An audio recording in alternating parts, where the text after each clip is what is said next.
No, it doesn't. At least not yet. Will you at least consider this? When all you can see is your pain, perhaps then you lose sight of me. When Meg did not respond, she turned back to her, looking so as to offer him a little needed space. She seemed to be preparing a number of dishes all at once, adding various spices and ingredients.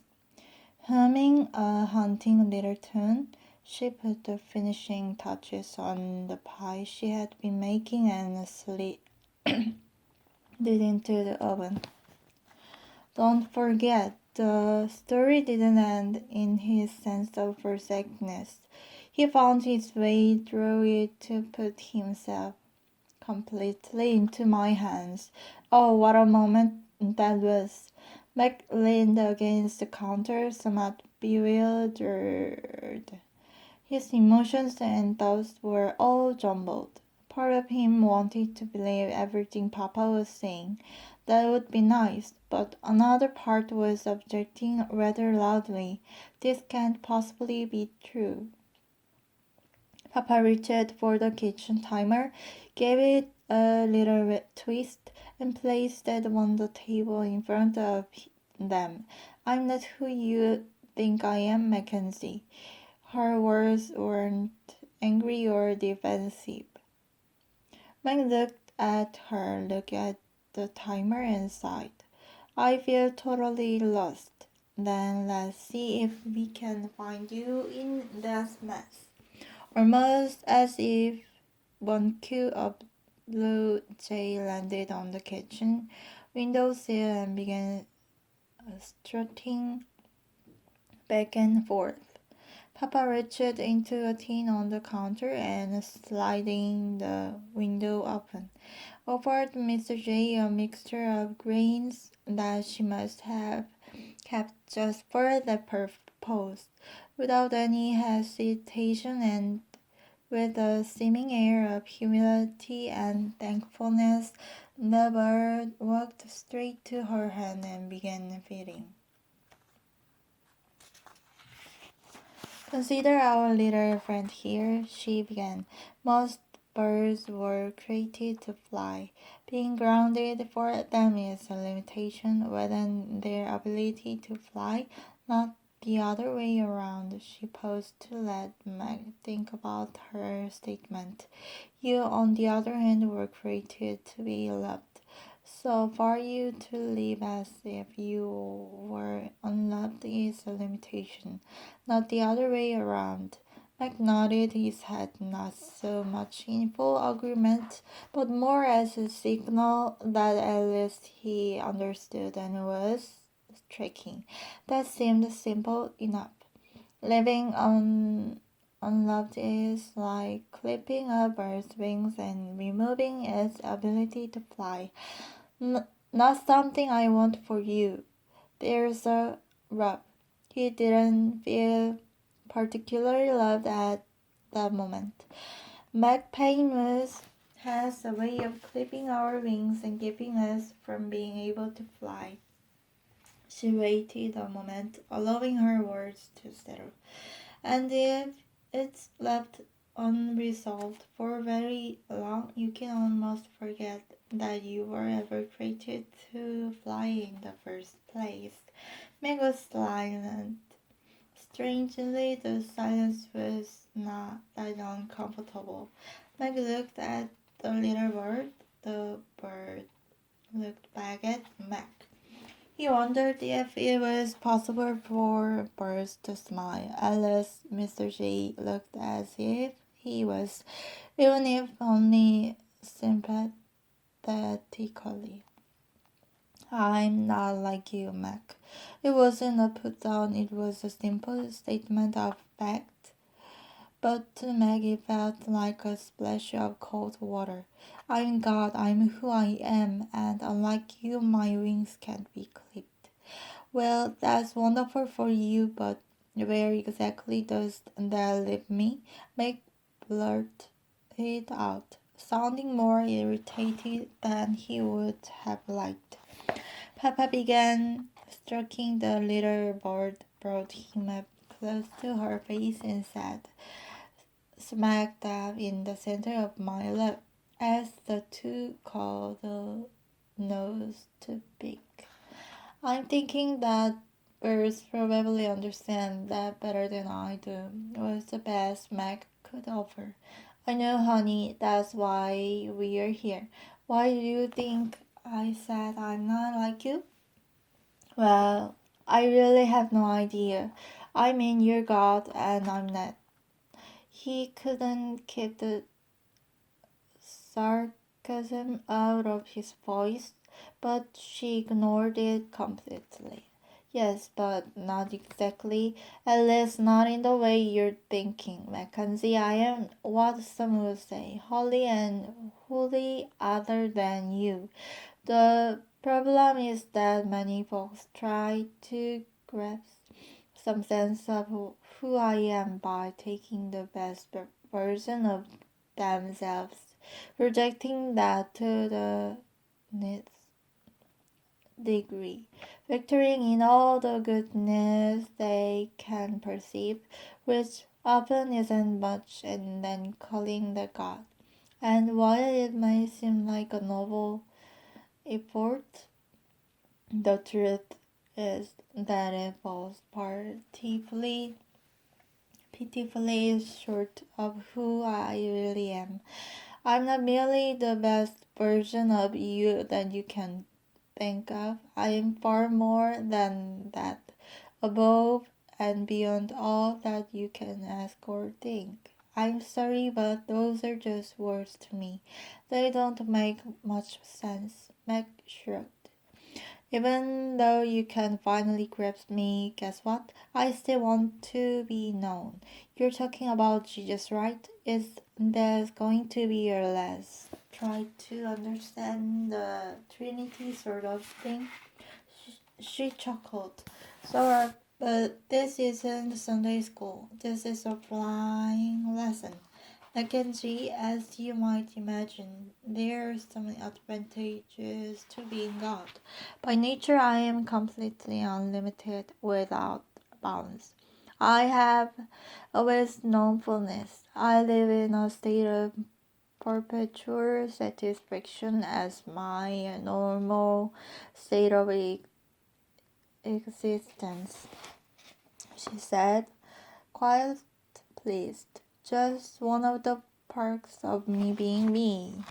That made Max smile. This lady was fully enjoying herself all by herself, and there wasn't an ounce of arrogance to spoil it. We created you to share in that, but then Adam chose to go it on his own as we know he would, and everything got messed up. But instead of scrapping the whole creation, we rolled up our slaves and entered into the middle of the mess. That's what we have done it in Jesus. Mango's hanging in there, trying his best to follow her train of thought. When we three spoke ourselves into human existence as the Son of God, we became fully human. We also choose to embrace all the limitations that entailed. Even though we have always been present in this created universe, we now became flesh and blood.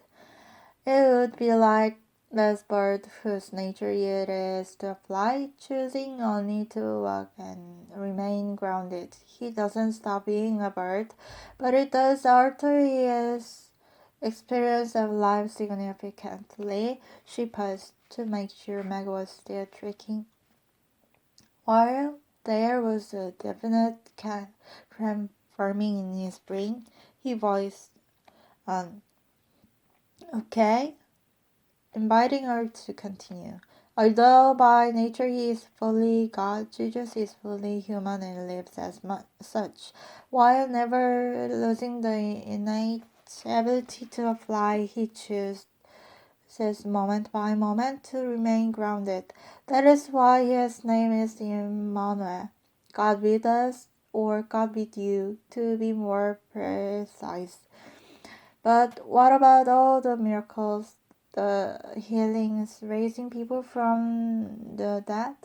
Don't those prove that Jesus was God in no more than human? No, it proves that Jesus is truly human. What? I can see I can fly, but humans can't.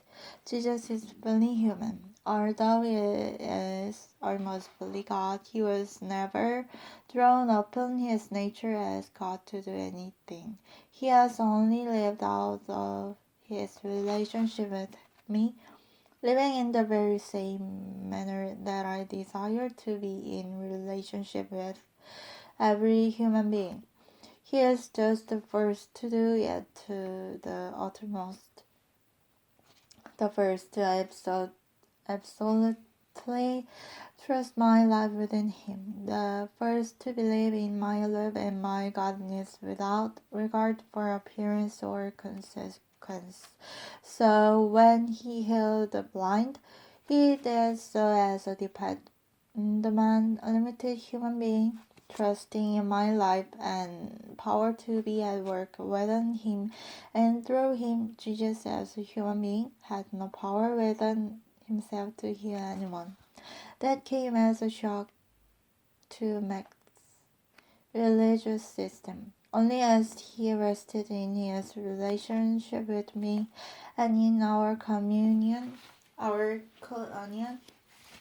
could he express my heart and will into any given circumstance.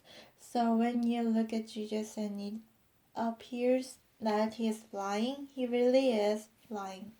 But what you're actually seeing is me, my life in him.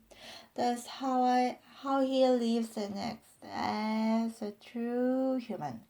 How every human is designed to live out of my life. A bird is defined not by being grounded but by his ability to fly. Remember this, humans are defined not by their limitations but by the intentions I have for them, not by what they seem to be, but by everything it means to be created in my image. Meg felt the onset of information overload. So he pulled up a chair and just sat down. This would take some time to comprehend. So does this mean that you were limited when Jesus was on earth? I mean, did you limit yourself only to Jesus? Not at all. Although I have only been limited in Jesus, I have never been limited in myself. There's that whole Trinity thing, which is where I kind of get lost. Left it along rich belly laugh that made Meg want to join in.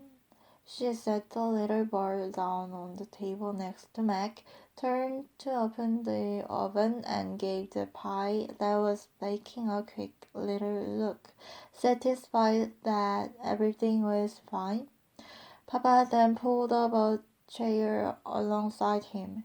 Meg looked at the little bird, who amazingly was content to just sit there with them. The absurdity of it all gave Meg a chuckle. To begin with, that you can't grasp the wonder of my nature is rather a good thing.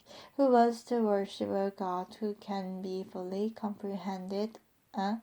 Not much mystery in that. But what difference does it make that there are three of you and you're all on God? Did I say that right? Right enough, she grinned. I can do it makes all the difference in the world. She seemed to be enjoying that.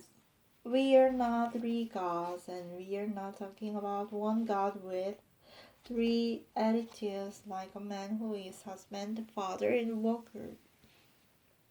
I am one God, and I am three persons, and each of the three is fully and entirely the one.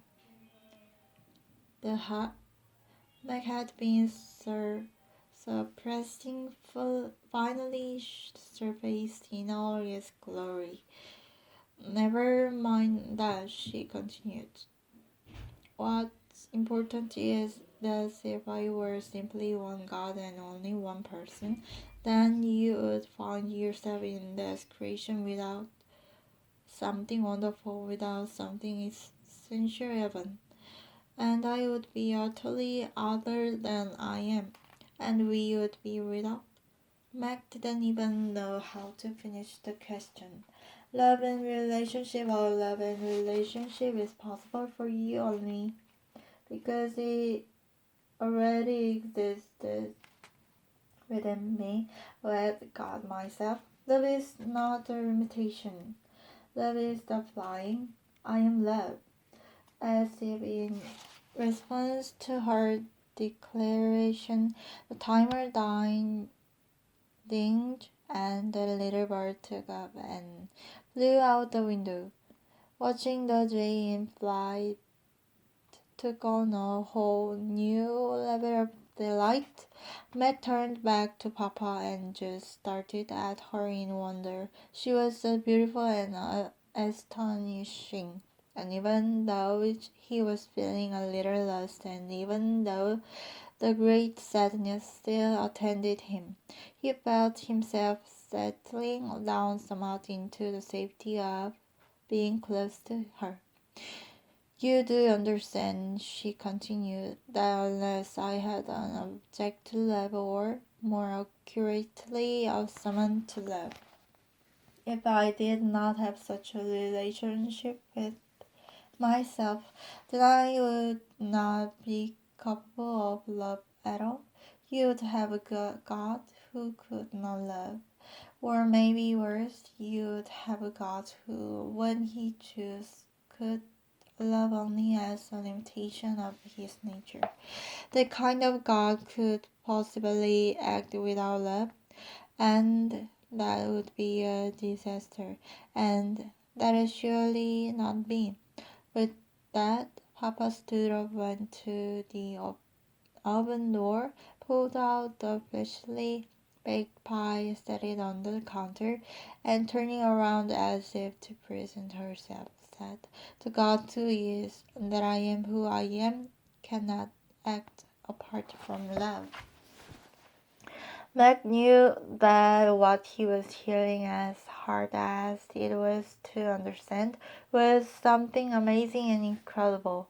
It was as if her words were wrapping themselves around him, embracing him and speaking to him in ways beyond just what he could hear. Not that he actually believed any of it, if only it were true. His experience told him otherwise. This weekend is about relationship and love. Now I knew you have a lot you want to talk to me about. But right now you'd better go wash up. The other two are on their way in for supper. She began to walk away, but paused and turned back. Mackenzie, I know that your heart is full of pain and anger and a lot of confusion. Together, and you and I, you will get around to some of that while you're here. But I also want to know that there is more going on than you could imagine or understand, even if I told you. As much as you are able, rest in what trust you have in it. Have in me, no matter how small, okay? Mac had lowered his head and was looking at the floor. She knows, he thought. Small? His leader must be barely to the right of none. Nodding agreement, he looked up and noticed again the scars on her wrist. Papa, Meg finally said in a way that felt very awkward, but he was trying. Yes, honey. Meg struggled for the words to tell her what was in his heart. I'm sorry that you just had to die. She walked around the table and gave Meg another big hug. I know you are, and thank you, but you need to know that we aren't sorry at all. It was worth it. Isn't that right, son? She turned to ask her question of Jesus, who had just entered the cabin. Absolutely. He paused and then looked at Nick. And I would have done it even if it were only for you, but it wasn't, he said with an inviting grin. Mac excused himself and from the bathroom, where he washed his hands and his face and tried to collect himself.